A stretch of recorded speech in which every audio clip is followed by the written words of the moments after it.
साथियों, इस वीडियो को अधिक से अधिक सुनें, शेयर करें, कमेंट करें और यदि आप हमारे चैनल पर नए हैं तो चैनल को सब्सक्राइब जरूर करें, बेल आइकन दबाना बिल्कुल ना भूलें। नमस्कार। आइए पुनः आप लोगों को मैं अंजलि आर्या आज एक ऐसे विषय के साथ में जोड़ना चाहती हूं जो विषय हमारे समाज के अंदर एक परंपरा के रूप में चलता है और उस परंपरा को हमारे परिवारों में बड़ी श्रद्धा के साथ निभाया जाता है। लेकिन जिस श्रद्धा के साथ में हम उस परंपरा को निभाते हैं, संभवतः एक बार भी हमने उस पर विचार नहीं किया कि जिस परंपरा को हम इतनी शिद्दत के साथ में निभा रहे हैं, क्या ये परंपरा वास्तविक अर्थों में सत्य की कसौटी पर खरी उतरती है? और अगर नहीं उतरती तो आपके द्वारा किया गया वो कार्य क्या केवल एक अंधविश्वास का हिस्सा है? यदि आप भी ऐसे अंधविश्वास का हिस्सा बनकर के चल रहे हैं तो फिर आपको इस वीडियो को बहुत ध्यान से देखना चाहिए।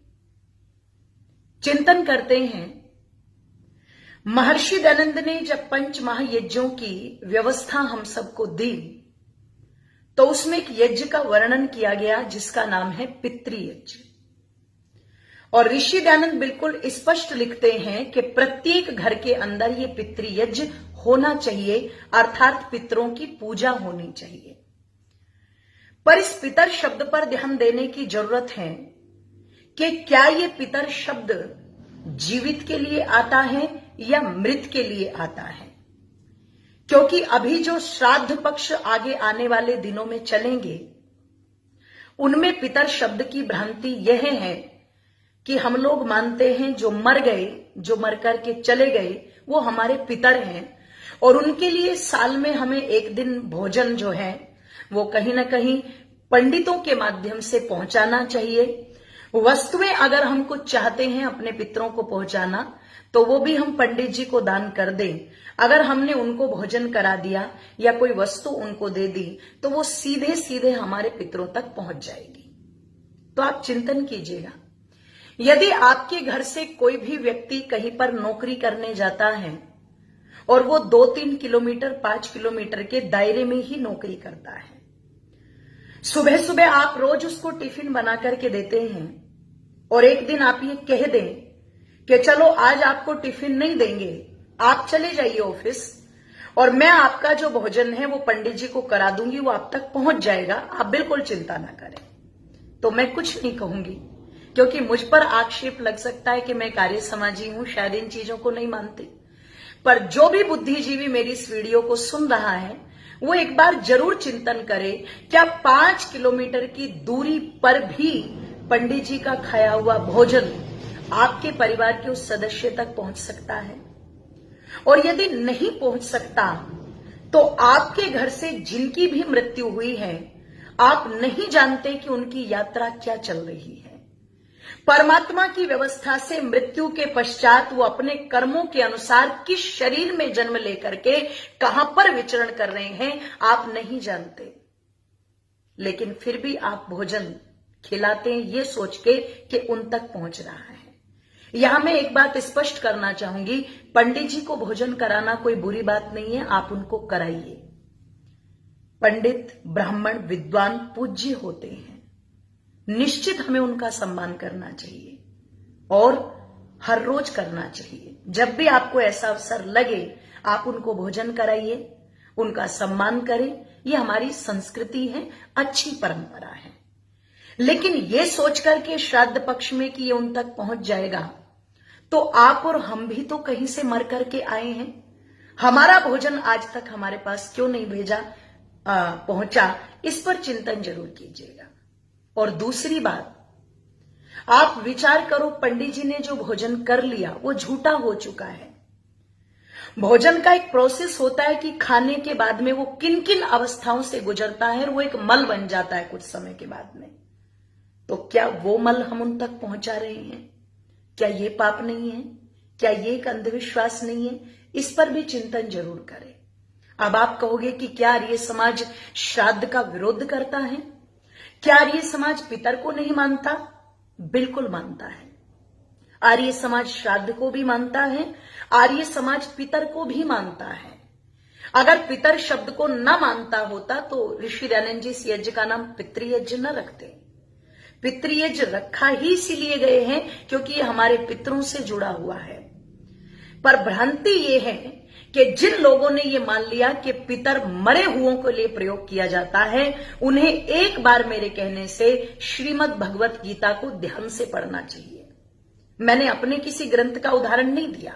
मैंने नहीं कहा कि आप सत्यार प्रकाश को देखो।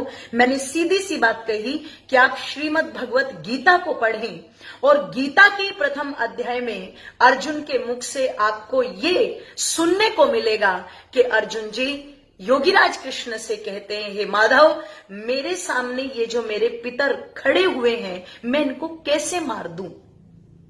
इसका मतलब जो दादा भीष्म वहां पर हैं, वो अर्जुन जी के लिए पितर हैं।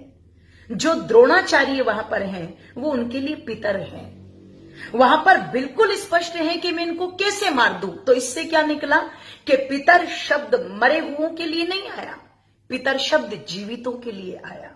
इसी बात को महर्षि दयानंद ने सत्यार प्रकाश में कहा, जो हमारे घर के माता पिता बड़े बुजुर्ग हैं, वो सब हमारे पितर हैं। हमें उनका भोजन से, वस्त्र से, औषधियों से और समय समय पर उनकी आवश्यकताओं की पूर्ति करके उनका श्रद्धा के साथ में सम्मान करना चाहिए। श्रद्धा इति श्राद्धम, श्रद्धा से जो कार्य उनके लिए किया जाता है वही क्या कहलाता है? श्राद्ध कहलाता है, जो मरे हुओं का नहीं, जीवितों का होता है। और अगर जीवित श्राद्ध की परंपरा को भारत के लोग समझ पाते तो जो मुंबई के अंदर आशा साहनी नाम की महिला 7 महीने तक जिसकी डेड बॉडी एक कमरे में पड़ी रही और कीड़े उसके शरीर को खाते रहे, ऐसा ना होता। मरने के बाद जो औरत तड़प तड़प के मर गई और 7 महीनों तक उसका शरीर ये प्रतीक्षा करता रहा होगा कि उसे कोई चिता की अग्नि दे सके, कोई नहीं आया। और 7 महीने के बाद आकर के बेटा लोगों को लड्डू खिला करके नाटक कर दे, ऐसे नाटक का कोई लाभ नहीं है, ध्यान रखिएगा। उठाओ आप वाल्मीकि रामायण को। क्या दशरथ जी की मृत्यु के पश्चात भरत जी ने अयोध्या वासियों को दशरथ जी के नाम पर लड्डू खिलाए? नहीं, वो सीधे शांति यज्ञ करके चित्रकूट की ओर निकल पड़े अपने भाई श्री राम को लाने के लिए। ये वैदिक परंपरा थी, मैं कोई यहीं से नहीं बोल रही हूं केवल, ध्यान रखिएगा। हमारे यहां पर बड़े बुजुर्गों की सेवा जीते जी की जाती थी, आज भी होनी चाहिए। आप जीते जी अगर सेवा करते हो तो मरने के बाद इस नाटक की आवश्यकता नहीं पड़ेगी, ध्यान रखना। अगर जीते जी बड़ों के प्रति श्रद्धा का भाव रखते हो तो भारत में वृद्धाश्रम खोलने की आवश्यकता नहीं पड़ेगी। मैं तो कहा करती हूं, गली गली में संस्कारशाला खोल दीजिए ताकि पीढ़ियों को पता लग जाए अपने बड़े बुजुर्गों का घर के अंदर क्या महत्व होता है, हमें उनकी सेवा कैसे करनी चाहिए। आप चिंतन करें, विचार करें। हम उनके नाम पर भोजन करा रहे हैं और केवल भोजन नहीं करा रहे, अंतिम दिन एक थाली में 16 टुकड़े रख के कौवों को खिला रहे हैं। आप कैसे कह सकते हैं कि मरने के बाद में हमारे पितर कौवे बन गए? कौवों को खिलाओ, पक्षियों को खिलाओ। ये बलिवेश्य देवी यज्ञ का एक अंग है जिसमें स्पष्ट लिखा गया 16 आहुतियां प्रतिदिन थाली में भोजन निकाल के छत पर रखना चाहिए ताकि पक्षी आदि उसको खा सके। तो ये बलिवेश्य देवी यज्ञ का अंग है। ब्राह्मणों को खिलाना ये हमारी संस्कृति है, लेकिन मरे हुओं के नाम पर मत खिलाओ। इसलिए श्राद्ध माता पिता का जो होता है वो जीते जी होता है। जीते जी उनकी आवश्यकता की पूर्ति करना, उनकी सेवा करना, उन्हें सच्चे देवता मान करके पूजना, क्योंकि वो परमात्मा की बनाई हुई मूर्ति है।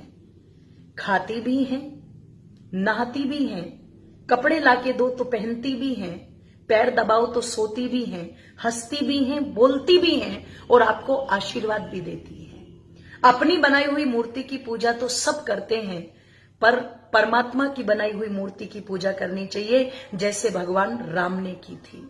प्रातःकाल उठ के रघुनाथा, मात पिता गुरु नावई माथा। जो राम आज पूरी दुनिया में पूजे जाते हैं, अरे वो भी पूजा करते थे तो अपने माता पिता की करते थे। सो हम सबको भी शिक्षा लेनी चाहिए।